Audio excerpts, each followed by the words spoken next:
Hello everyone and welcome back to my channel, where I cover vampires, werewolves, and other supernatural creatures. In this video, we're going to be looking at Cronos, a 1992 Mexican horror movie directed by Guillermo del Toro. This is actually the first film he ever directed. It's about an antiques dealer who comes across a mysterious device, created by an alchemist that can grant eternal life. But it comes with a cost, and the device holds a horrifying secret. Let's take a look at the mysterious Cronos device and what happens when someone uses it.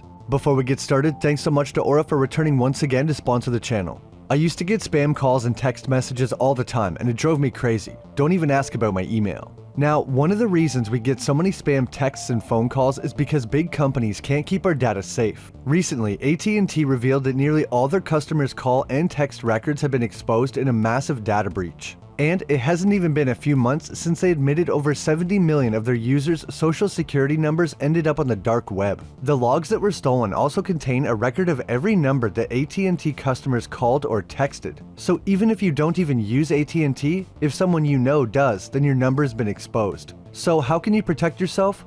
With Aura. Aura will alert me if they find my phone number or any other sensitive information that's been compromised. They also give fraud alerts if anyone tries to use that data to access my credit card or bank accounts. Aura provides all the protection you need with built-in antivirus, VPN, password management, parental controls to limit your child's screen time, identity theft insurance, and more, all without having several different apps. I found it very easy to set up, and best of all, you get everything for one affordable price. You might already have some of these tools, but Aura is the complete package for protecting my data. It's never been more important to protect yourself online, and Aura can help you do that. Go to aura.com/Cogan Lollins to start your 2-week free trial. Link will also be in the description below. That's aura.com/Cogan Lollins. Thanks so much to Aura for returning to sponsor the channel.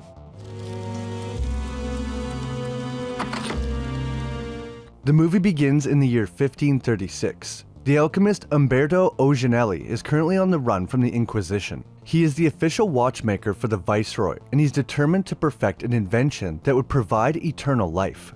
This is the Cronos device. I assume he must be creating the device to save the Viceroy, but he might be just making it for himself. This tells us a few things as well.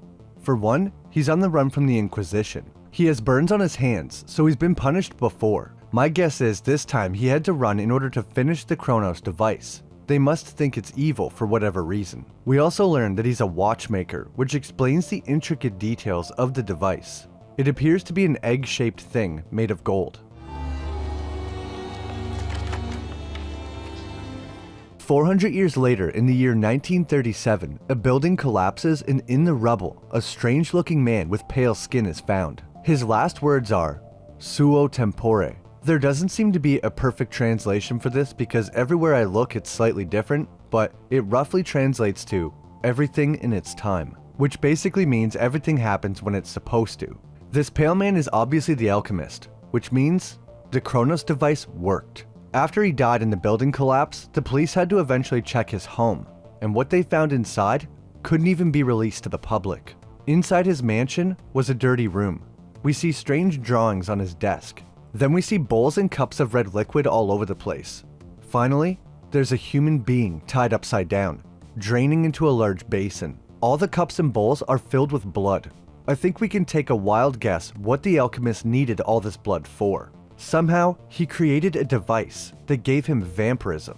How is that possible though? What's inside the Cronos device? Well, we'll learn that soon. The mansion and everything inside was auctioned off. He probably had no relatives considering he was a 400-year-old vampire. When everything was sold, the Cronos device was never found. That's because it was hidden inside this statue. The statue was sold in the auction and eventually winds up at Jesus' antique shop in 1996. While it's in his shop, a strange man is found snooping around and looking at the statue, even though it was still wrapped up. After this, Jesus takes the statue and puts it on his desk. While sitting with his granddaughter, some cockroaches come out of the statue, which leads him to further inspect it. He finds the base is hollow and pries it open. Inside is an ornate bag with the Cronos device inside. This is the first time we get a good close-up look at it. It's highly detailed, made of gold with a large gem on top. Jesus has hit the jackpot. He's probably thinking, this thing is worth a fortune. Ready? This is when we're introduced to the main antagonist of the film, Dieter de la Guardia. This is his nephew and henchman Angel, played by Ron Perlman. Del Toro went on to work with Perlman on many films after this. War. War never changes. Since the dawn of humankind, when our ancestors first discovered the killing power of rock and bone. Angel walks through a factory, then takes an elevator up to a kind of secret area. There's medical devices and x-rays on the wall, and Angel put on a mask and protective shoes before walking in. Dieter must be very sick. Lining the long hallway is dozens and dozens of statues, exactly like the one that Jesus got. He gives his uncle an updated will to sign and tells him he found another statue. He also tells us the statue is of an archangel, another movie with a connection between vampires and angels. That guy that was looking at the statue in Jesus' shop must have been working for Dieter. After becoming sick, he must have stumbled upon the legend of the Cronos device and tracked it down. He shows Angel he has part of the alchemist's drawings. He must have got them from the auction, or tracked them down and bought them. One of them is a drawing of the angel statue, so that's how he figured out where the device was. By the dozens of statues hanging around, it looks like he's had a bit of trouble finding the right one. The next day, Angel comes in to purchase the statue from Jesus, but they don't know that Jesus has already removed the device. After Angel leaves, Jesus inspects the device with his niece. He cleans it off and looks it all over, but has no idea what it is. He spins the dial and it begins to tick like a watch, and suddenly 6 spider legs shoot out. He's not startled at all though, just confused. The legs open up more, one by one, and without warning, the device clutches onto his hand. Jesus begins writhing in pain and trying to get the device off, but he can't. There's now blood dripping from his hand. Eventually, he's able to pull the device off, and now his hand is covered in blood. When he sits the device down, in the middle, it looks like there's a little doorway that opens up, like something came out of the device. The golden legs with needle-like tips retract onto the device, and he tells his granddaughter to stay away. He goes to his wife to take a look at his hand, and she cleans up the wound. While tending to it, she says there's something in there. She pulls out something small and says it looks like a stinger. So there is something inside the device. Something living. That night, Jesus wakes up and gets a drink of water. But he can't stop drinking. He almost drinks the entire jug of water, then looks down at a piece of red meat. He stares at it intently, but closes the fridge door. Next, he goes into his room, but he has to open the window because he's hot, and his hand won't stop itching. It's driving him crazy, trying to scratch it any way he can. He lays down on the floor, and that's when he remembers the device is under his bed. He removes the device from a box and puts it back on his hand and winds it up. He says a prayer before starting the device, but it seems like he's craving it. These symptoms might be a kind of withdrawal to whatever's in the device. After winding it up once again, the legs spread out and start to cause him pain. This time, he doesn't pull it off though.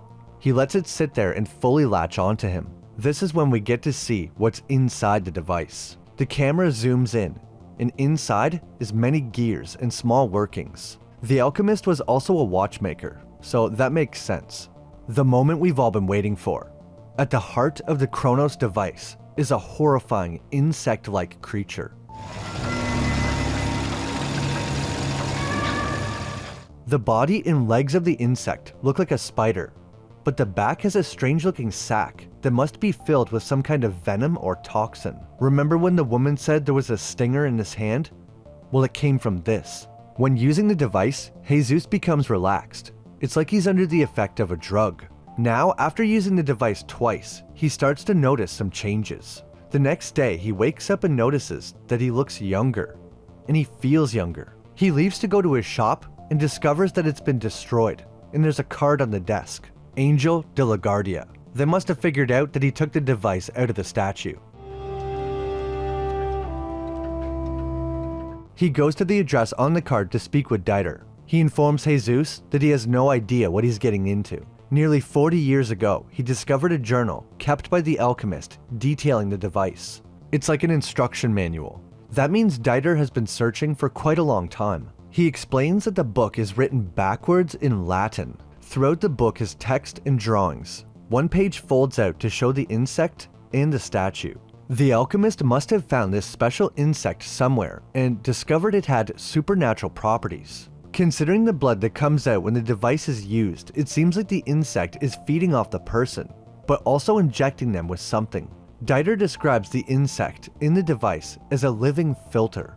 Dieter wants to use the device to save his own life because he's dying from extremely aggressive cancer. However, Jesus doesn't want to give it up. For one, because he doesn't trust Dieter, but he also wants the device for himself. Dieter tries to steal the device, but Jesus was smart and only brought a decoy. Jesus rushes home to make sure the device is safe, and it is. He spends some time with his granddaughter, then we see him using the device again. So this device isn't a one and done. You have to continue using it over and over. There's a strange substance coming from one of the wounds. This could be from the insect in the device. His chest also seems to heal immediately after using the device. Jesus goes out to a special dance with his wife, and this random guy gets a bloody nose. Jesus becomes completely entranced by it and follows the man to the bathroom. They talk for a moment and the guy with the bloody nose leaves. He sees the blood on the sink, and just when it looks like he's gonna do something, someone walks in and Jesus plays it cool. Before leaving, the guy rinses off the sink, so no blood for Jesus. He goes to leave the bathroom and sees something on the floor. A drop of blood. He had a craving before when he saw the raw meat, but didn't do anything. Now, he can't help himself. He gets down on the floor and licks up the blood. That's when Angel knocks him unconscious and kidnaps him from the party. Jesus is taken to a cliff and threatened. Angel wants to know where the device is, so his uncle will leave him alone. Turns out Angel doesn't even know what the device does, so he asks Jesus. A prolongar la vida. He finds it amusing his uncle would want to live longer when he's so miserable. He beats up Jesus and puts him inside his car, then pushes it off the cliff. I mean, what's the point of just killing Jesus if you don't even have the device? Well, it's too late for that. The car smashes into the ground and Angel has a drink in celebration. Little did he know that Jesus was still alive, in pain and clinging to life. We can hear sirens in the background, but Jesus can't hold on. We then cut to the mortician, who looks like a knockoff Wolverine preparing his body. So I guess he really did die. Now we check back in with Angel. His uncle calls him up to his room. We don't hear the start of the conversation, but Angel's face is covered in blood and so is Dieter's cane. He asks Angel what happened with Jesus. He lies and says the car slid off the road and crashed. Dieter says, "Did you check his heart? Did something accidentally pierce it?" Angel replies, "No, I didn't touch him. And what difference does it make? He's dead." This is when Dieter becomes furious, saying, "It makes all the difference." Angel doesn't understand what's going on, but we can kind of figure out what Dieter is saying. The device turns people into vampires. The original alchemist lives to be over 400 years old, so it grants immortality, thirst for blood, and it sounds like the only way you can kill someone like Jesus is something piercing their heart. That means he must still be alive. And if we look at the alchemist when the building collapsed, something pierced his heart. That's why he died. If not for that, he would have lived. Angel goes to Jesus' funeral that's currently taking place to see if he's actually dead. And yep, he still looks dead. After the funeral, he is brought down to be cremated, but wakes up at the last minute and gets out of the coffin and escapes. The mortician doesn't check the coffin again and just loads it into the incinerator. Angel comes in to check on the body, and since no one's seen Jesus leave, they think he's been burned and definitely dead now. This is good for Jesus because now they won't be looking for him, but also his family thinks he's dead. While Angel is watching an empty coffin burn, Jesus is outside and his mouth has been sewn shut, so he uses a broken piece of glass to cut the stitches. His skin looks much worse now, pretty much like a zombie, or Dracula when he's still recovering in Renfield. Maybe this is part of the turning process. The alchemist had strange colored skin, but he didn't look like Jesus. He sees his obituary in the paper and tries to call his wife, but as soon as he says her name, Mercedes, she hangs up the phone with a slam. She must have thought it was a prank or something. Nobody knew Aurora was silently listening on the other line. Somehow, she knew this was Jesus and was expecting his return. Jesus goes back to the house and Aurora helps hide him for now because he looks so strange. While Aurora is making a place for Jesus to sleep, the sun shines through the roof, and the rays of light burn Jesus, making his skin smoke. He recoils in pain and backs out of the sun. Who the hell lived here before them? Yosemite Sam? Why is there so many holes in the roof? Aurora lets Jesus sleep inside a kind of chest that resembles a coffin so that he's safe from the sun. That night, after the sun goes down, Jesus tries to write a letter to his wife explaining what happened, but it proves difficult. Looks like he's already done a few dozen drafts. He hopes to see his wife again, regardless of how he looks. But his plan right now is to try and steal the book that Dieter had, the book made by the alchemist. He wants to figure out why he looks like this and how he can fix it. Jesus tries to go alone, but Aurora sneaks out and follows him. She brought the device with her. Jesus says, "This is dangerous, and they could kill us. Don't you understand?" She just smiles and nods. Now, with her help, Jesus breaks into Dieter's room above the factory and starts looking for the book. Once again, Aurora helps him find it. Right before he can read the book, Dieter wakes up. He's partially in shock because Jesus is supposed to be dead. He says, "It works." He has removed pages from the book and destroyed them, so only he knows the answers now. Jesus wants to know why he looks like this when Dieter spoke of immortality. That's when Dieter says, "Peel it off." Jesus is confused, but Dieter grabs his skin and pulls off a chunk. It doesn't cause any pain though, and underneath is new skin that's pale. Dieter says he's been reborn. He also informs Jesus that he needs blood, human blood. Apparently, you can't gain immortality with a pig or a cow, so these vampires can only feed on human blood. Jesus doesn't care about immortality though. He just wants out. He threatens to destroy the device, but Dieter says if he does, then he will die. Jesus is desperate and promises to give Dieter the device if he helps him reverse the condition, and Dieter agrees. But he just stabs Jesus and tries to steal the device, so that was Dieter's way out, death. He is about to stake Jesus through the heart when Aurora once again saves the day, knocking him out with his own cane. Dieter's blood leaks out onto the floor, and Jesus cannot help himself and drinks the blood. When he feeds on blood, there's a strange chanting or whispering accompanied by eerie music. Jesus and Aurora hide when Angel enters the room. When he sees his uncle dead, we assume he's going to be sad or mad, but instead, he celebrates. His uncle did treat him pretty badly, and now the company and everything else is his. Just when Angel thinks it's all over, his uncle speaks. How is this guy still alive? Angel is so frustrated, he puts his foot on his uncle's neck and says, "Enough. You've kept me waiting long enough," and breaks his neck. Just then, Jesus attacks Angel with the cane, breaking his nose. Earlier in the movie, he was showing different noses to Jesus because he's getting surgery. Being in his line of work, he must get his nose broken a lot, because he says, "Not again." Jesus and Aurora escape out the window onto the roof with Angel chasing them. Aurora climbs down while the two adults fight. Jesus knows he can't win against a strong Angel, but he can come back from anything. So he tackles Angel off the building, falling a few stories, crashing through the roof. Angel didn't even care about the device. He should have just let them go, but he couldn't help himself. Angel is dead, and Jesus appears to be dead as well. Aurora arrives and puts the device on Jesus, and this instantly brings him back. We also get to see the bug again. Jesus stands up, and he's been cut by the glass. He reaches into the cut and pulls off a big piece of his old skin. While the device is on Jesus, he is put in a trance and almost feeds on Aurora. Luckily, he pulls himself away, yelling no. He rips the device off and slams it down, then smashes it with a big rock. We can see viscous liquid on the rock that Jesus had on his skin earlier. This must mean the insect is dead. Right after the device is destroyed, Jesus drops to his knees and looks weakened. He repeats, "I am Jesus Grease." He managed to remain himself and take control, something the alchemist was unable to do. The movie cuts to Jesus lying in his bed at home, and he now looks just like the alchemist, with what looks like very pale blue skin. This is the vampire's final form once you shed your old skin. Aurora is there with him, and his wife walks in as well, so she did get to see him again. Unfortunately, Jesus dies, so Dieter wasn't lying. If you destroy the device after using it, you will die. That means the immortality of these vampires is linked to the insect in the device. I want to summarize everything we know about this vampire curse. We don't really know its origin, as in we don't know where this supernatural bug came from.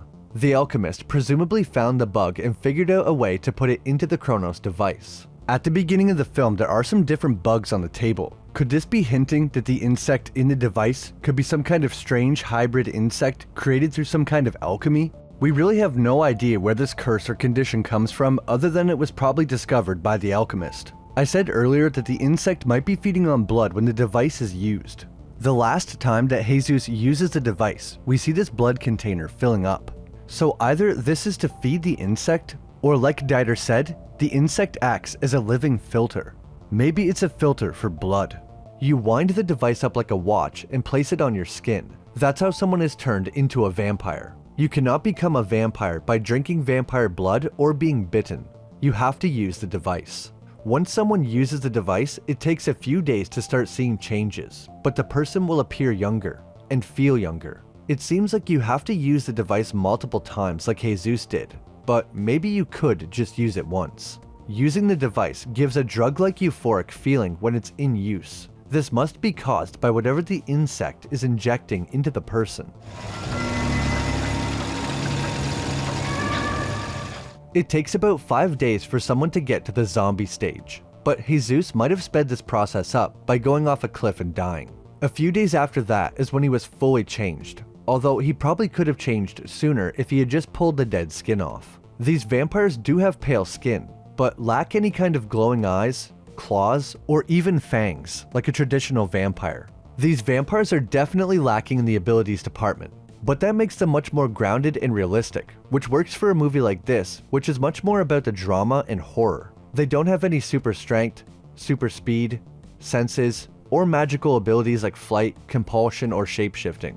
The only abilities they do have is immortality, being able to live forever, and super durability. Jesus was able to survive his car being pushed off a cliff, a stab wound, and jumping off a building. After jumping off the building, he didn't even have a broken bone. Just like how these vampires don't have many abilities, they don't have many weaknesses either. There's no mention of silver, garlic, running water, needing to be invited into a house, or holy objects. The only weaknesses possessed by these vampires are sunlight and something piercing their heart. It doesn't seem to matter whether it's wood or metal, because Dieter never specified. Although sunlight will burn a vampire, I think piercing the heart is the only way to truly kill them. That's how the alchemist died, and that's how Dieter tried to kill Jesus. That's everything we learned about this vampire species. I think the curse of the Cronos device is an interesting twist on the vampire species, giving it a very unique origin. That's my video on Cronos. This is an amazing movie by Guillermo del Toro, probably one of his best. I have always been a fan of his movies, and I've even covered one episode from his Netflix series Cabinet of Curiosities. I covered the one episode directed by him called Lot 36 if you want to check it out. I might be biased here, but I would give this movie an 8.5 out of 10. One of my favorites from Guillermo del Toro, and one of my favorite vampire movies in general. Over the years, this movie has received extremely high praise from fans and critics. I hate when people try to compare movies like Cronos to something like Blade. They are two different kinds of movies made for a different watching experience. It doesn't make one worse than the other in my opinion. Even though they're both vampire movies, it's like comparing apples to oranges. Anyway, I hope you guys enjoyed, and if you haven't seen Cronos, I would absolutely recommend this movie.